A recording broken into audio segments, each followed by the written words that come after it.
Forex trading अभी एक trade में सिक्सर, ये अटका। प्रसिद्ध पहले सेफ्टी वरना 3 बोल। अनऑथराइज प्लेटफॉर्म पर फॉरेक्स ट्रेडिंग यानी नुकसान, धोखाधड़ी और कानूनी कार्रवाई का खतरा, मतलब नुकसान की hat trick.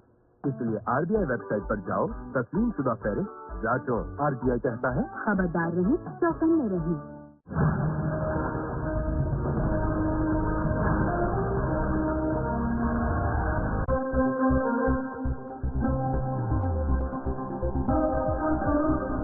Social Double News Furgan.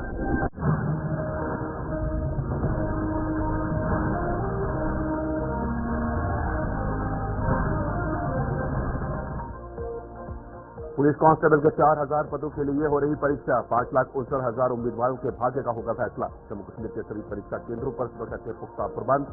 8 और 22 दिसंबर को भी आयोजित की जाएगी ये परीक्षा।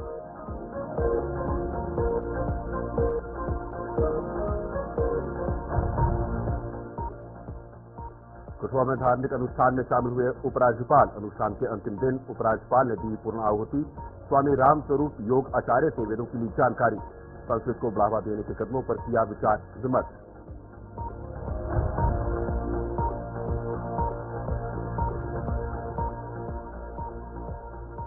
एसएससी सांबा ने वीडीजी सदस्यों के साथ की बैठक। हर चुनौती से निपटने के लिए तैयार रहने का आह्वान। ट्रेनिंग को हर हाल में जल्द पूरा करने के दिए निर्देश। जम्मू कश्मीर पुलिस से तालमेल बनाए रखने की कही बात।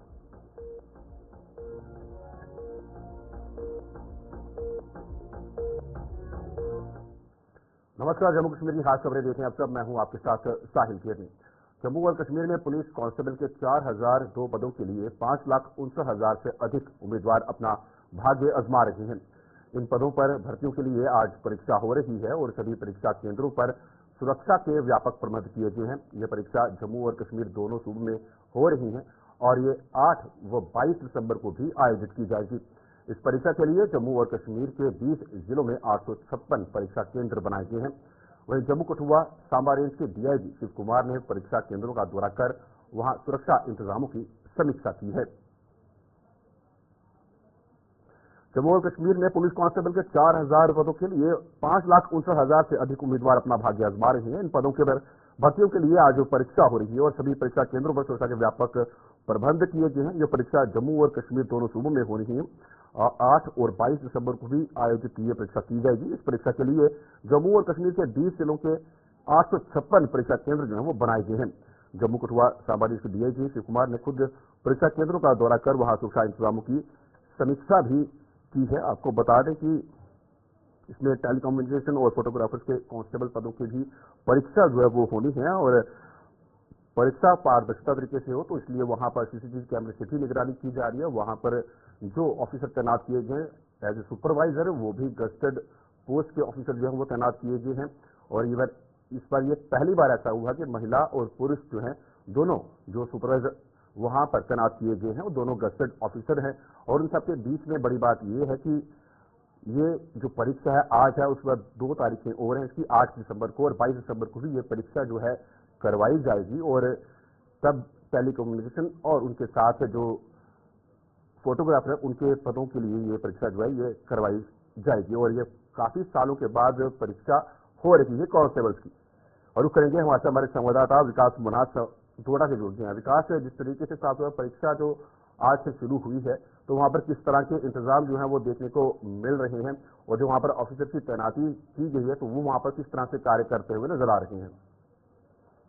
जी साहिल, मैं आपको सबसे पहले एक बड़ी खबर इसके बीच में बता दूं कि जितने भी सेंटर डोडा के अंदर रखे गए थे उसमें 4 टीचरों की बड़ी लापरवाही है और एक डिस्ट्रिक्ट अफसर है उसमें जो इस एग्जाम सेंटर में जिनकी ड्यूटी लगाई गई थी वो मौके पर नहीं पहुंचे और उनका फोन भी स्विच ऑफ था क्योंकि डिस्ट्रिक्ट एडमिनिस्ट्रेशन के लोग जो है उनसे राब्ता करने का प्रयास कर रहे थे। और इसके बाद जो है ऑर्डर भी जारी किया है और उनके खिलाफ जो इंक्वायरी भी दिखाई गई है। फिलहाल उनको एक 10 दिन के अंदर एक्सप्लेनेशन डिस्ट्रिक्ट यानी हेडक्वार्टर पर देनी है कि आखिर ये क्यों नहीं ड्यूटी हाल में पहुंचे हैं और इतनी बड़ी लापरवाही देखने को मिली। साथ में आपको बता दूं 9144 कैंडिडेट जो है डोडा डिस्ट्रिक्ट के अंदर अपना एग्जाम दे रहे हैं और 44 सेंटर जो है डोडा डिस्ट्रिक्ट के अलग अलग जगहों पर बनाए गए हैं, जिसमें काफी सारे बच्चे जो है यहाँ पर पहुंच रहे हैं और सिक्योरिटी के बढ़िया तरीके से इंतजाम रखे गए हैं ताकि किसी तरह की भी कोई चीज जो है सामने न देखने को मिले। विकास, मैं जानना चाहूंगा जो 2 अधिकारी जो है जिन पर गाज गिरी है, तो क्या कुछ रहा है क्योंकि किस वजह से उनको इंक्वायरी के लिए बुलाया गया है, क्या वो वजह रही है, और साथ साथ में वो किस पोस्ट पे जो है वो तैनात है अधिकारी? जी हाँ, मैं आपको बता दूं, ये जो 4 टीचर हैं यानी हाई ग्रेड के टीचर थे जिनकी ड्यूटी जो है एग्जामिनेशन हॉल में लगी गई थी, यानी अलग अलग स्कूलों में, प्राइवेट स्कूल हो या गवर्नमेंट स्कूल में जहां पर एग्जाम चल रहे हैं आज, यानी कि जम्मू कश्मीर पुलिस कांस्टेबल के, वहां पर इनकी ड्यूटी लगाई गई थी, लेकिन ये वहां पर नहीं पहुंचे हैं और साथ में डिस्ट्रिक्ट एडमिनिस्ट्रेशन इनसे राब्ता करने का प्रयास कर रहा था, लेकिन इनके फोन भी स्विच ऑफ थे। और इसके बाद एक और डिस्ट्रिक्ट अफसर है और इन तमाम लोगों के खिलाफ जो है ऑर्डर भी जारी हो गया है और इनकी इंक्वायरी बिठाई जाएगी। इतनी बड़ी लापरवाही, क्योंकि इन तमाम लोगों को पहले से ट्रेनिंग दी गई थी कि आपको किस तरह से एग्जाम लेने हैं और किस तरह से अंदर जाकर क्या चीजें रखनी है, और फिर भी इतनी बड़ी लापरवाही देखने को मिली है। और फिलहाल जो ऑर्डर जारी किया है 10 दिन के अंदर इन टीचरों और इस अफसर को अपने एक्सप्लेनेशन डिस्ट्रिक्ट हेडक्वार्टर में देनी है। बिल्कुल विकास, मैं जानना चाहूंगा जिस तरीके से ये परीक्षा चल रही है तो उसकी पारदर्शिता बनाने के लिए किस तरह से वहां पर कार्य किए गए हैं, क्या कुछ खास उसमें रहा है, और किस किस श्रेणी में ये परीक्षा जो है ये हो रही है? जी, मैं आपको बता दूं, ये डोडा डिस्ट्रिक्ट के अलग अलग जगहों पर देखने को मिल रहा है, चाहे फिर भद्रवा हो, डोडा हो या फिर जीएमसी घाट हो, ये तमाम जगहों पर 44 सेंटर लगाए गए हैं और तमाम जो है सीसीटीवी के अंदर रखे गए हैं और सिक्योरिटी के काफी बढ़िया तरीके से यहाँ पर इंतजाम रखेंगे, प्रॉपर तरीके से चेकिंग हो रही है और तमाम बच्चों की चेकिंग करके इस हॉल में भेजा गया और ये 12 बजे से 2 बजे तक ये एग्जाम चलेगा। और फिलहाल अलग अलग जगहों पर और जिस तरह से 5 लाख से ज्यादा बच्चों ने इसमें अप्लाई किया है, फिलहाल फर्स्ट फेज का आज एग्जाम चल रहा है और इसके बाद 8 दिसंबर को और होगा और उसके बाद 22 दिसंबर को और होगा। और किस किस श्रेणी में ये एग्जाम जो है ये कंडक्ट किए जा रहे हैं? जी, मैं आपको बता दूं, जम्मू कश्मीर के जो कांस्टेबल हैं, यानी चाहे महिलाएं हो या जिन बच्चों ने अप्लाई किया है, वो तमाम बच्चों का एग्जाम जो आज देखने को मिल रहा है और ऐसे में जो अनएम्प्लॉयमेंट ज्यादा बढ़ रहा है या तमाम चीजें ये बताता है कि कितने 4000। ठीक है विकास, एक बात और जानना चाहूंगा, जिस तरह से ये एग्जाम चल रहे हैं तो इन सब के बीच में बहुत से प्रोटेस्ट भी किए गए थे बच्चों द्वारा कि देश को आगे बढ़ाया जाए, क्योंकि जो उम्र में कहीं ना कहीं छूट दी जाए, तो ये बात नहीं मानी गई प्रशासन द्वारा, क्योंकि नोटिफिकेशन जारी हो चुकी थी, प्रोटेस्ट बहुत किए थे और क्योंकि साफ तौर पर कहना था प्रोटेस्ट करने वालों का कि बहुत सालों के बाद ये एग्जाम कंडक्ट किए जा रहे हैं तो हमारे भविष्य के साथ ये खिलवाड़ हो रहा है, इसलिए छूट देना बहुत जरूरी है, पर प्रशासन ने ये बात नहीं मानी। जी हाँ, इस तरह के लगातार प्रोटेस्ट चाहे फिर सोशल मीडिया पे हो या फिर अलग अलग जगहों पर देखने को मिल रहे थे, जिसमें तमाम बच्चे जो है बस इसी तरह से गिर रहे थे क्योंकि उनके पिछले कई सालों से इस तरह की कोई भी रिक्रूटमेंट जो है नहीं निकली है और अब जाकर निकली है तो कम से कम 2 साल और ज्यादा बढ़ा दिए जाएं और इसकी जो है 30 साल तक किया जाए। ऐसे में काफी सारे और बच्चे हैं जो आने वाला और एग्जाम है यानी सब इंस्पेक्टर का, उसके लिए भी प्रोटेस्ट कर रहे हैं ताकि इसकी एज रिलैक्सेशन मिल जाए, क्योंकि कोई भी बच्चा जो है 18 साल की उम्र में ग्रेजुएशन नहीं करता है तो कम से कम 21 साल लग जाते हैं, तो ऐसे में 3 साल और बढ़ जाए ताकि उन बच्चों को और ज्यादा फायदा मिल सके, क्योंकि ऐसे में 28 से 30 साल के बीच वाले बहुत सारे बच्चे हैं तो इस तरह से इंतजार कर रहे थे कि कब की इस तरह की रिक्रूटमेंट मिले और इस तरह का मौका मिले, लेकिन फिलहाल अलग अलग जगहों पर इस तरह की चीजें मिल रही है और देखना एडमिनिस्ट्रेशन क्या करती है, यहाँ जम्मू कश्मीर की सरकार इसके ऊपर किस तरह का कदम उठाती है। धन्यवाद विकास, पूरी जानकारी साझा करने के लिए। बढ़ते हैं अगली खबर की ओर। विकास मार्केट डोडा से जुड़े हुए थे, बढ़ते हैं अगली खबर की ओर। उपराज्यपाल मनोज सिन्हा ने आज कठुआ में आयोजित 3 दिवसीय धार्मिक अनुष्ठान में अपनी हाजिरी दी। यह अनुष्ठान स्वामी राम स्वरूप योग आचार्य द्वारा जसरोटा के विधायक राजीव जसोरिया के आवास पर आयोजित किया गया था, जिसमें आज उपराज्यपाल पूर्ण आहुति में शामिल हुए। उपराज्यपाल ने स्वामी राम स्वरूप योग आचार्य से वेदों की जानकारी हासिल की और जम्मू कश्मीर में संस्कृत को बढ़ावा देने के लिए उठाए जाने वाले कदमों पर भी विचार विमर्श किया। आपको बता दें कि उपराज्यपाल मनोज सिन्हा ने आज कठुआ में आयोजित 3 दिवसीय धार्मिक अनुष्ठान में अपनी हाजिरी दी है। यहाँ पर अनुष्ठान जो था वो स्वामी राम स्वरूप योगाचार्य द्वारा जसरोटा के विधायक राजीव जसोरिया के आवास पर आयोजित किया गया था, जिसमें उपराज्यपाल पूर्णाहुति में शामिल हुए और उपराज्यपाल ने स्वामी राम स्वरूप योगाचार्य से वेदों की जानकारी हासिल की और जम्मू कश्मीर में संस्कृत को बढ़ावा देने के लिए उठाए जाने वाले कदमों पर भी विचार विमर्श किया। रुक करेंगे हमारे सीनियर सहयोगी विनोद हमारे साथ जुड़ गए हैं। जिस तरह से साफ तौर पर इस अनुष्ठान में उपराज्यपाल ने खुद भाग लिया और पूर्णाहुति में शामिल हुए हैं और स्वामी जी से भी बातचीत हुई है और संस्कृत को खास तौर पर बढ़ावा देने के लिए बातचीत हुई है, तो कितना खास ये रहने वाला है आने वाले समय में संस्कृत के लिए? बिल्कुल, आपने कहा कि ये 3 दिवसीय अनुष्ठान है। स्वामी रामकृष्ण योगाचार्य कर रहे हैं, चारों वेदों के वो ज्ञाता हैं। आज पूर्णिमा होनी है, आज अंतिम दिन है। तो इस मौके पर उपराज्यपाल मनोज कुमार सिन्हा जसोटा के विधायक राजीव के आवास पे पहुंचे हैं और वहां पर वो हवन यज्ञ में शामिल हो रहे हैं। इससे पूर्व उन्होंने स्वामी रामकृष्ण योगाचार्य से बातचीत की और उन्होंने बताया कि किस तरीके से जम्मू कश्मीर में संस्कृत पर कितना काम किया जा रहा है और वेदों पर किस तरीके से वेदों के ज्ञान की क्या जरूरत है। क्योंकि स्वामी रामकृष्ण योगाचार्य कहते हैं कि वेद ईश्वरी वाणी है, जो ईश्वर ने बोला हुआ है उसको वेदों में कन्वर्ट किया हुआ है। तो ये सारी चीजें आपस में उन्होंने बातचीत की है और संस्कृत पर कंसंट्रेट किया है कि संस्कृत को बढ़ावा कैसे दिया है। एक चीज और मैं आपसे जानना चाहूंगा, जैसे हमने कुछ समय पहले देखा था कि कुछ लेक्चरर्स की पोस्ट जो है वो निकाली गई थी और लगातार अभ्यर्थी जैसे प्रोटेस्ट करते हुए नजर आए थे। संस्कृत और डोगरी के कोई भी लेक्चरर की पोस्ट थी वो नहीं निकाली गई थी। तो क्या लगता है कि ये इस एक कदम से तो लेक्चरर की पोस्ट निकले ना निकले पर बढ़ावा देने में कितना अहम कदम रहेगा? बिल्कुल, आपने ठीक कहा कि वेद संस्कृत में है और एक ऐसा परसेप्शन और निगेटिव तय किया गया है कि संस्कृत बड़ी कठिन है, इसलिए वेदों का ज्ञान नहीं हो सकता है। लेकिन स्वामी रामकृष्ण योगाचार्य जो है वो कहते हैं कि संस्कृत आसान है। आप एक बार शुरू कीजिए, आप वेदों को सुनिए, अपने आप आपको संस्कृत की आ जाएगी। और दूसरी ओर उन्होंने कहा कि संस्कृत पढ़ना लिखने के आचरण में लानी चाहिए। जिस तरीके से सबसे इम्पोर्टेंट लैंग्वेज होती है तो वो संस्कृत है। पर उपराज्यपाल से जो इसकी चर्चा हुई है विस्तार की कि संस्कृत को जम्मू कश्मीर कैसे बढ़ावा दिया जा सकता है और समूचे भारत में इस वक्त संस्कृत को बढ़ावा देने की आवश्यकता है और वेदों के ज्ञान को यानी वेदों से उत्पन्न जो ज्ञान है वो लोगों तक कैसे पहुंचाया जाए, इस पर चर्चा हुई। इस चीज को मैं जानना चाहूंगा, जिस तरीके से 3 दिवसीय अनुष्ठान था और विधायक राजीव जसोटिया के आवास पर यह था, तो किन मायनों में ये अनुष्ठान जो है खास रहा है? आज आखिरी दिन है। देखिए, निश्चित तौर पर जो यजमान होता है, जो यज्ञ करवाता है, उस पर प्रभु की ईश्वर की कृपा रहती है और पूरे परिवार पर ईश्वर की कृपा रहती है। और राजीव जसोटिया साल में 2 मरतबा इस तरह का अनुष्ठान करवाते हैं। कई बार 2 दिन का होता है, ये 3 दिन का अनुष्ठान था और इससे सिर्फ राजीव के परिवार को ही ईश्वर का आशीर्वाद नहीं मिलता है, समूचे जो एरिया है, समूचे उस क्षेत्र को जब जहाँ जहाँ हवन की खुशबू जाती है, जहाँ जहाँ हवन का धुआं जाता है, उस समूचे एरिया को कहीं ना कहीं ईश्वर का आशीर्वाद मिलता है। तो राजीव का परिवार अक्सर इस तरह से करवाता रहता है और इस मौके पर वहाँ पे सारे आला अधिकारी भी पहुंचे हुए हैं और यही एक वजह है कि वो हर साल अनुष्ठान करवाते हैं। धन्यवाद, पूरी जानकारी साझा करेंगे हमारे साथ हमारे सीनियर सहयोगी विनोद सुरेश। पूरी जानकारी अनुष्ठान के बारे में भी 3 मायनों में खास रहता है। बढ़ते अगली खबर की ओर, सांबा के एसएसपी वरिंद्र सिंह मनहास ने विलेज डिफेंस गार्ड को किसी भी किस्म की चुनौती से निपटने के लिए तैयार रहने का आह्वान किया है।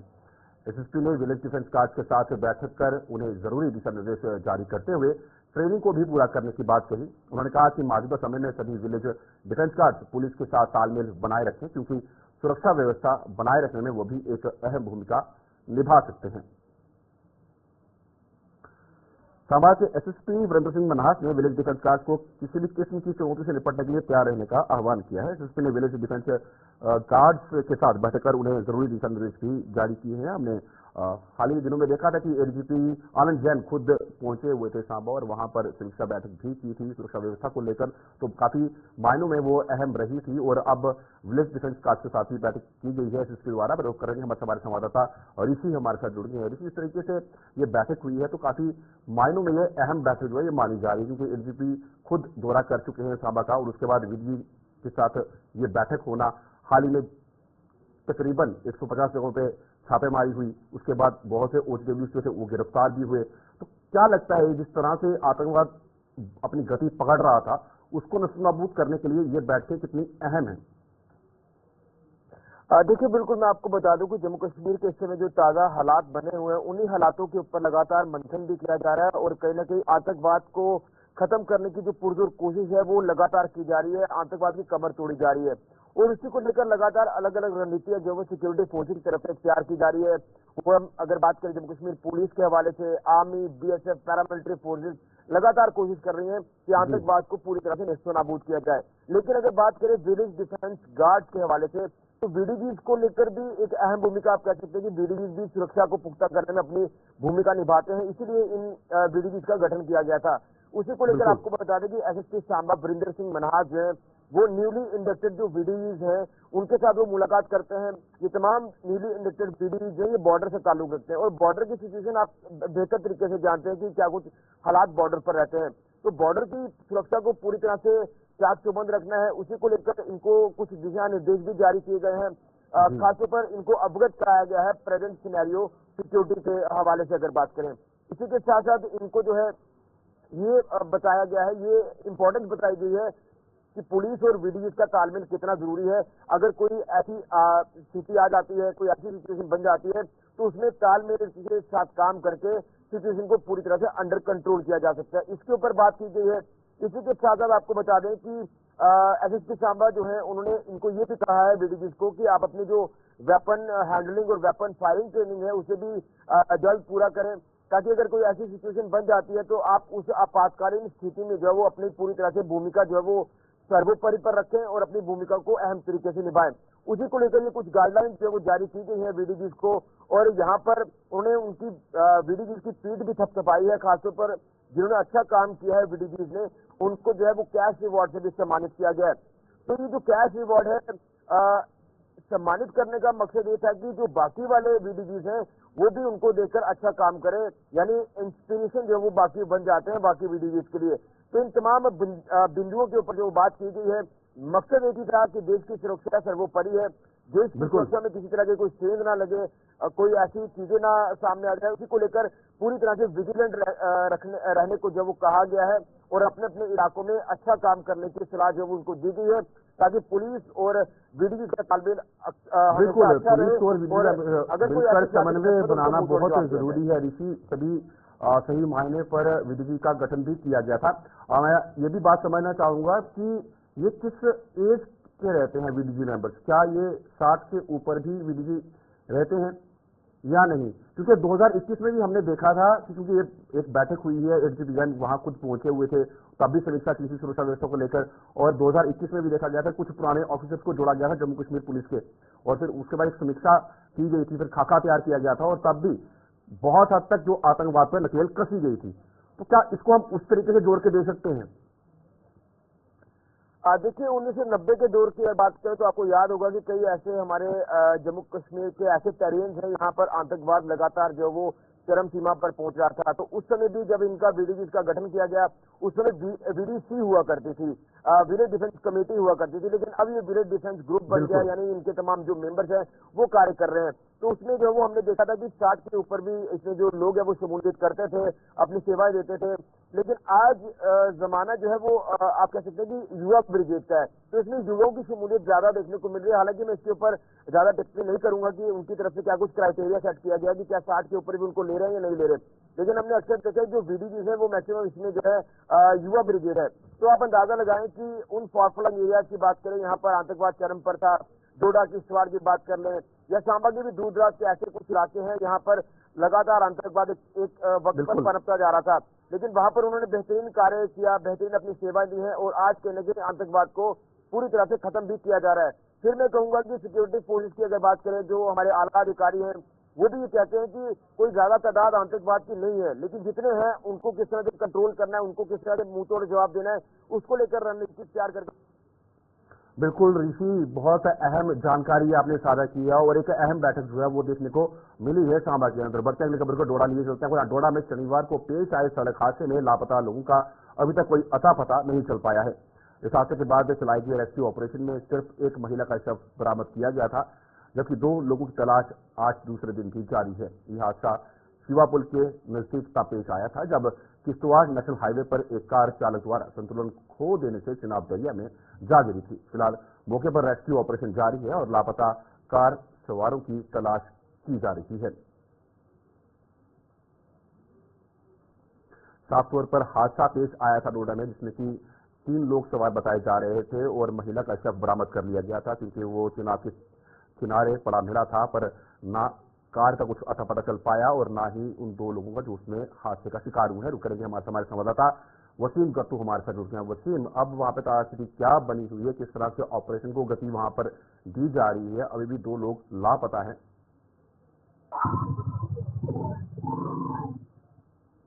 वसीम, सुन पा रहे हैं आप मेरे को? वसीम, क्या आप सुन पा रहे हैं मुझे? साफ तौर पर बता दें कि डोडा में कल जब ये हादसा हुआ था, उसमें एक महिला की मृत्यु हो गई, जिसका शव जो था चनाब के दरिया के किनारे मिला था और 2 लोग अभी भी इसमें लापता बताए जा रहे हैं, जहां पर एसटीएफ की टीमें जो हैं वो लगातार वहां सर्च ऑपरेशन चलाए हुए हैं और इनकी तलाश की जा रही है। आज दूसरा दिन है और अभी तक कुछ अता पता उनका नहीं चल पाया है। इस हादसे में लापता लोगों का अभी तक कोई अता पता नहीं चल पाया है। इस हादसे के बाद चलाए गए रेस्क्यू ऑपरेशन में सिर्फ एक महिला का शव भी बरामद किया गया था, जबकि 2 लोगों की तलाश आज दूसरे दिन भी जारी है। करेंगे हमारे संवाददाता वसीम गत्तू हमारे साथ जुड़ गए हैं। वसीम, वहां पर अब स्थिति क्या बनी हुई है, किस तरह से ऑपरेशन को गति वहां पर दी जा रही है? अभी भी 2 लोग लापता हैं।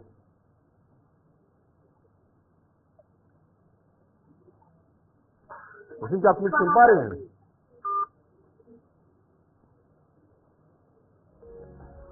डोडा में शनिवार को पेश आए सड़क हादसे में लापता लोगों का अभी तक कोई अता पता नहीं चल पाया है। गुलस्तान पर खबरों का सिलसिला यूं ही चलता रहेगा। फिलहाल थोड़े से ब्रेक के लिए